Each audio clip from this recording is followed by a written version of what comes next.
All right, welcome to another episode of the KissFAQ feedback loop, my opportunity to respond to some of the comments that have been left on the videos over the past week. It's always fun to get into some engagement with people who take the time to leave a comment. Yes, they've been read, and we'll prove it right now. So yesterday and today was all about the Anaheim video. Put up a quick video on some of the merch options that were available for VIP KISS Army members.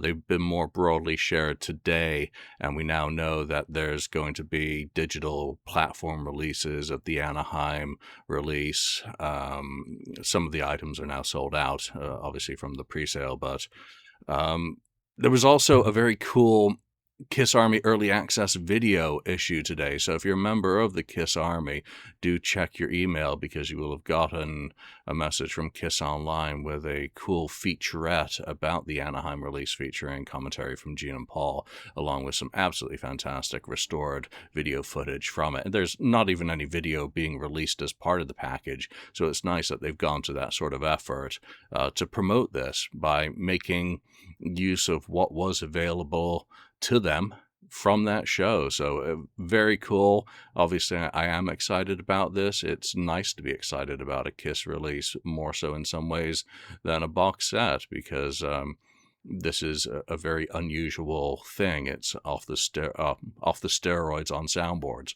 off the soundboard on steroids, as I mentioned in the video yesterday. So let's get into some of those comments. McMurphy 1975, CD option is great. Igor Kozar, wish they'd release a Blu-ray video. Just going into that one, there must be reasons why. And, again, video rights is a messy situation. It's much easier to do audio because I believe those are grandfathered in contractually.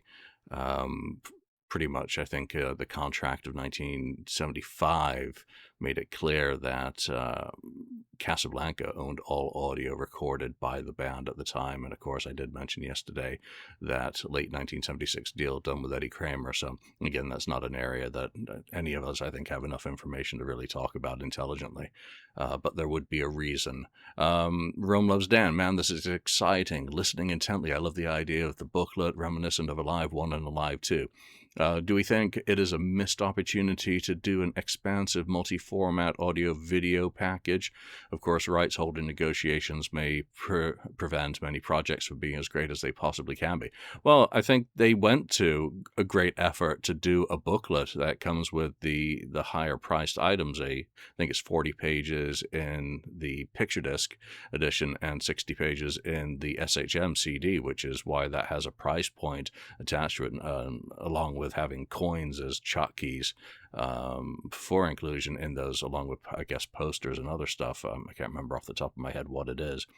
So you would think also that they might have used Anaheim more prominently, on some video packages previously, but they haven't. So again, there must be an explanation, and I'll take just a fully mixed additional live album to the catalog without any overdubs.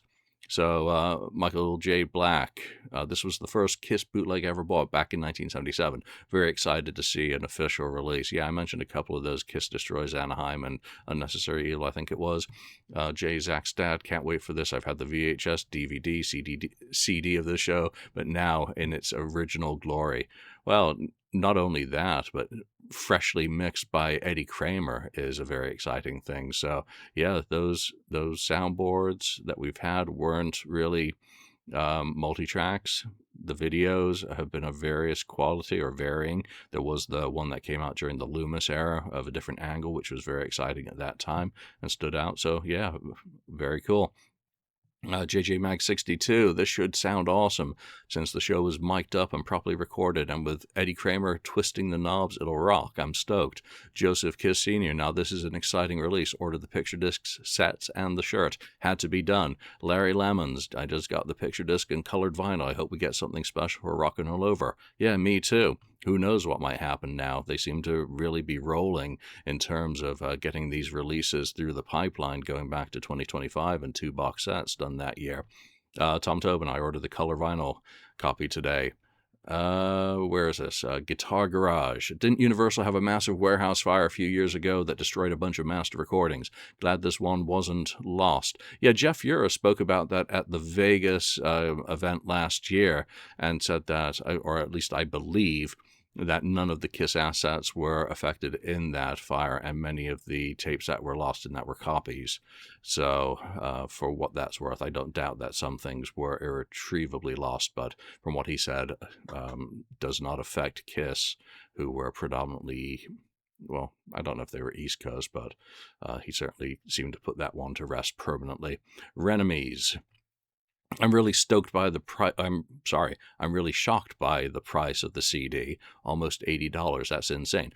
I'll probably get the color vinyl. It looks so cool. So let's be absolutely clear here. The CD is not $80. The SHM Special Edition CD with the booklet and the chotkeys is almost $80. A regular CD is available for $13.98. So the CD is not $80. You can get the CD cheap for the price of a commonly released. Actually, that's cheaper than a regularly released CD, at least in San Francisco here. And you can also, if you just want the music, you could buy digital platform. And I think iTunes was $9.99. So again, that's not entirely accurate.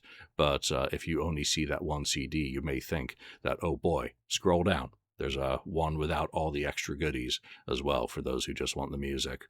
Ian Murray, I know I'm dead if the hairs on my back of my neck don't stand up or rise when Gene screams, I am the Lord of the Wasteland after the drum solo. Yeah, everyone's hoping that all the audio issues that have afflicted some of those video bootlegs that we've seen are fixed on this. And since Eddie had access to the multi-tracks and he also really knows what he's doing, I think it's going to be very cool to hear Spaceman. Great to hear fixed Paul vocals as they're buried in the mix on the video. Yeah, exactly what I kind of just said, and I probably read ahead to answer that as well. Again, Rex Metzer. Hey, Rex. I'm not really into vinyl, but I actually ordered the picture disc version and the CD only. I wanted the large version of the book, and the price is great. Definitely affordable. Thanks, Pop House. 4 stars. Yeah, the price points on these are shockingly good. Now, whether that's just pre-sale and they're going to increase down the road, again, if that's a benefit to being a member of the KISS Army, again, you do get an opportunity to purchase some things that do sell out quite rapidly. But time will tell.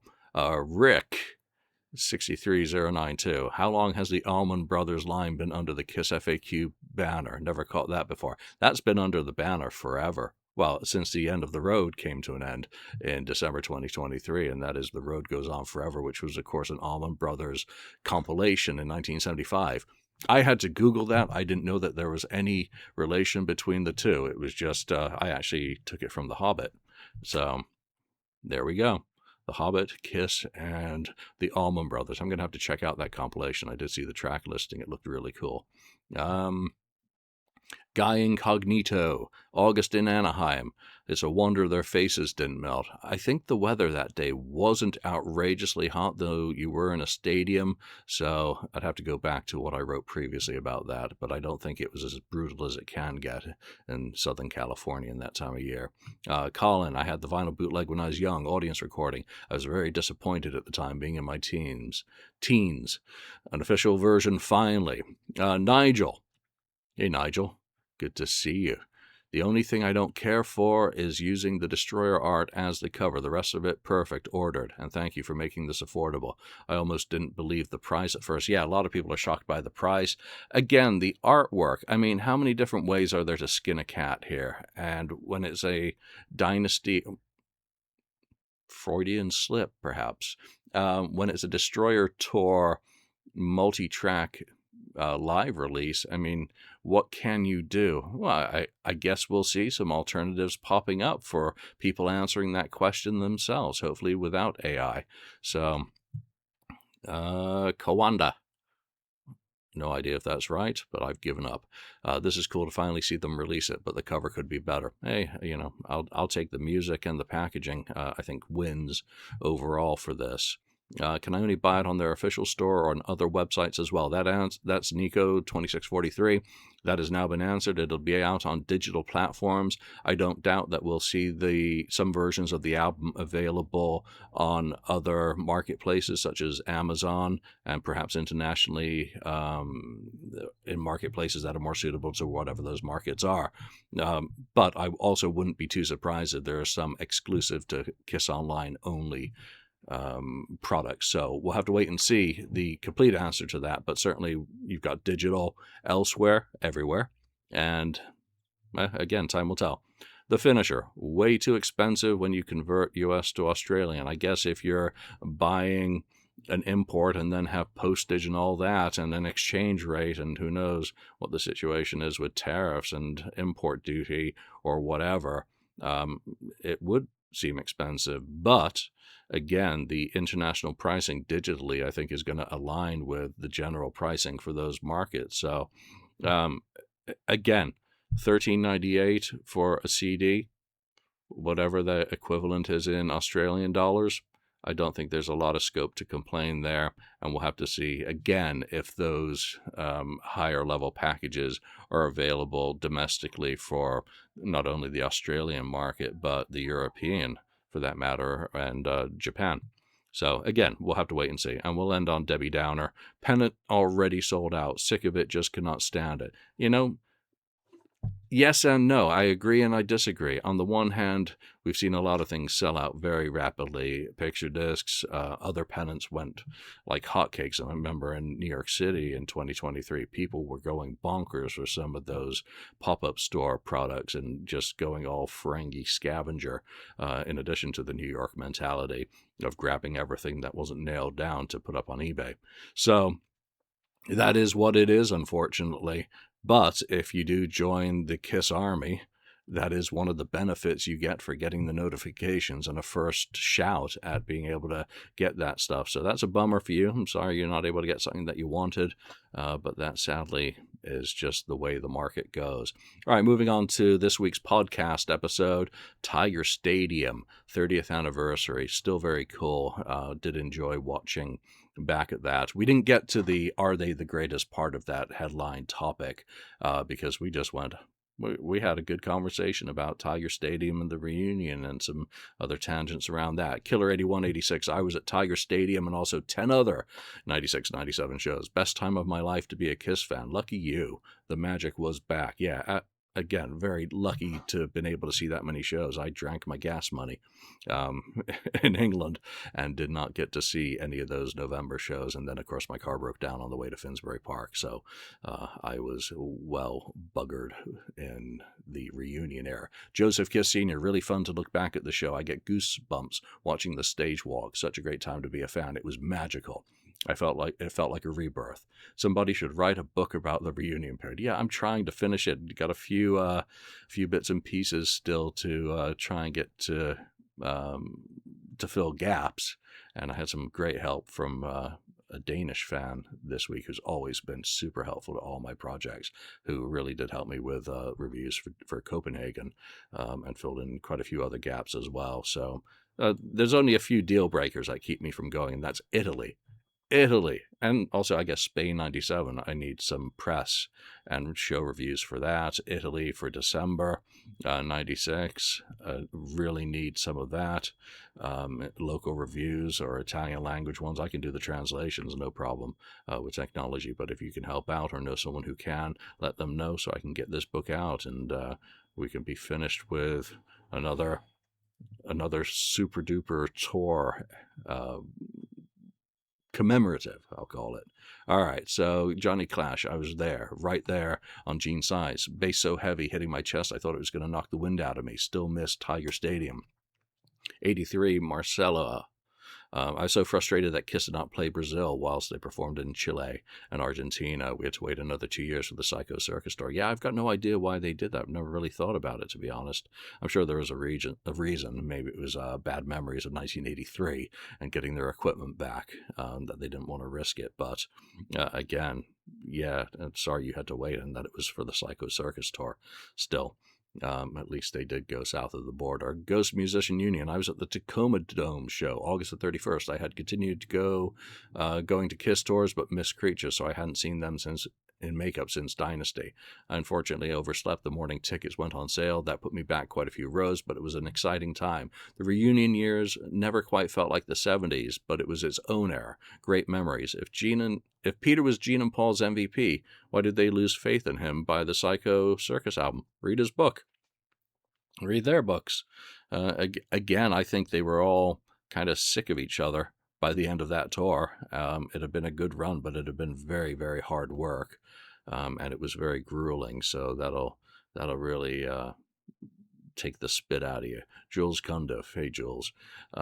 It was Birmingham on the 20th November. I did that on the Manchester date the next day. Although we'd seen them at Donington in August with Ozzy, and the indoor arena shows were incredible. By the time I saw them at Finsbury Park in 1997 at the end of the Live Worldwide tour, they already looked kind of bored with each other.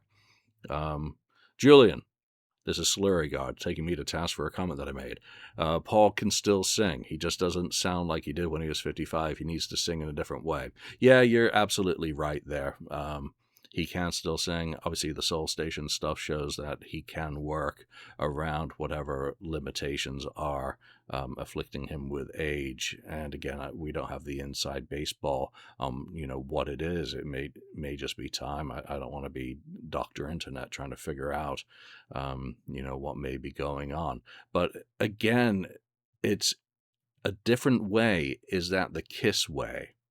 Now, obviously, Kiss covers a broad amount of different styles and whatnot, but would we accept that different way with a Kiss label on it versus how he sang on Soul Station? So let's head over to the FAQ, and one of the first comments for that video also ties in with that last comment from Slurry God.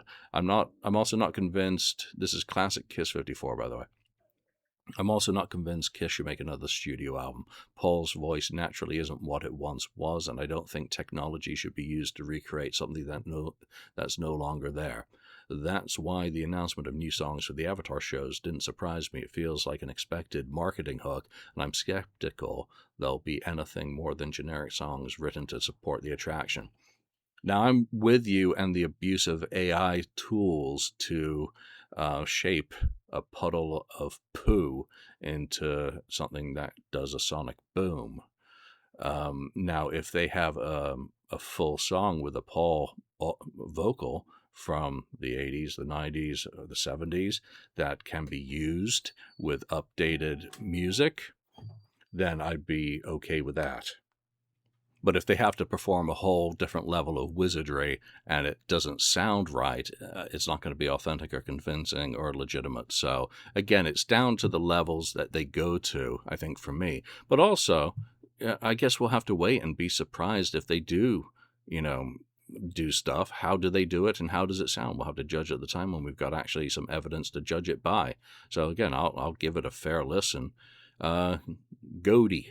Totally agree with your opinions about gig going in the 2020s. Phones have ruined the experience. Seeing the fist-pumping crowd at Tiger Stadium reminded me of a White Snake Scorpions gig I attended a few years ago where my fist pumping to Still of the Night caused me to accidentally knock a phone out of a hand that was filming inches from my face. Oh, what a shame. As long as it wasn't your phone.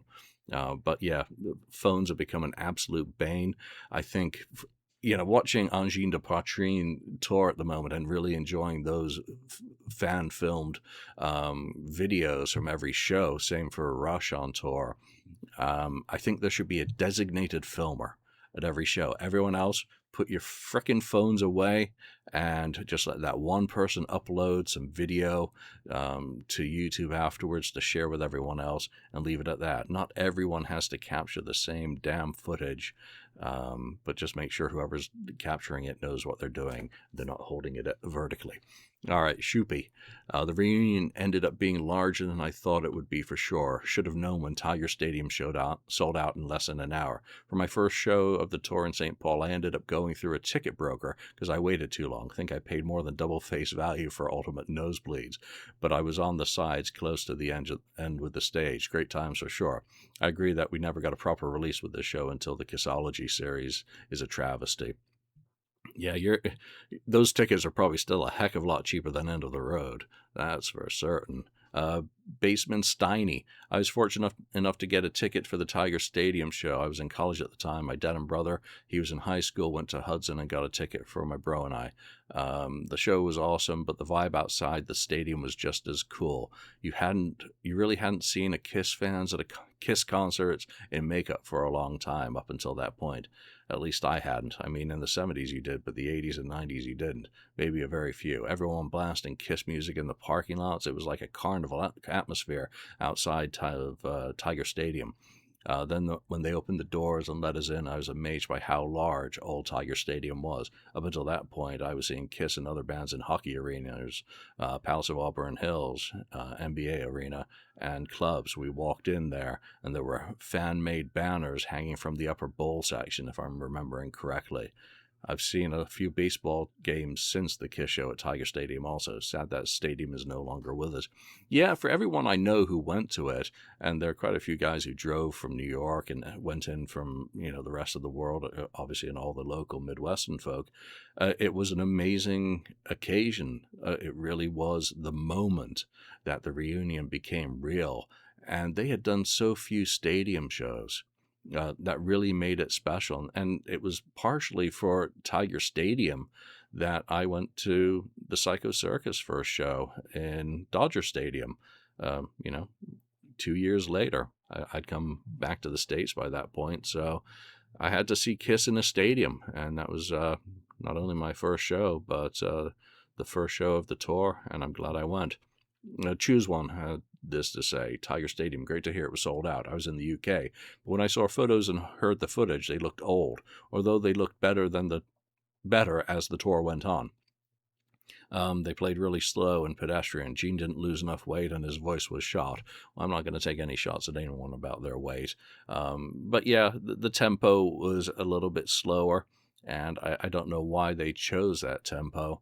Maybe, again, it was just to take it down a bit with the tuning and to make it more sustainable rather than going at a breakneck pace every show. But I think it's enjoyable for what it is. I think also that they looked great, and they thought they did. Ace has quipped that it was like looking in the mirror and freaking out that no time had passed at all with the makeup on. But the makeup, again, they had aged, all of them. And it was a different band. And you know what? Thanks for all the comments this week. That's a lot of stuff to cover for these two videos. So really fun to see that amount of engagement. I think next week, the next show we're going to do is going to catch up on some of those board topics that have been languishing and just go through a variety of different stuff. So hope we'll see you there, and leave a comment, and maybe we'll read it in the next feedback loop. Bye for now. Oh, look, you're still here, watching or listening. We're not sponsored, monetized, or supervised. We're only in this for subs and likes and kicks. So why don't you mash that like button, subscribe to the channel, and leave a comment about today's episode.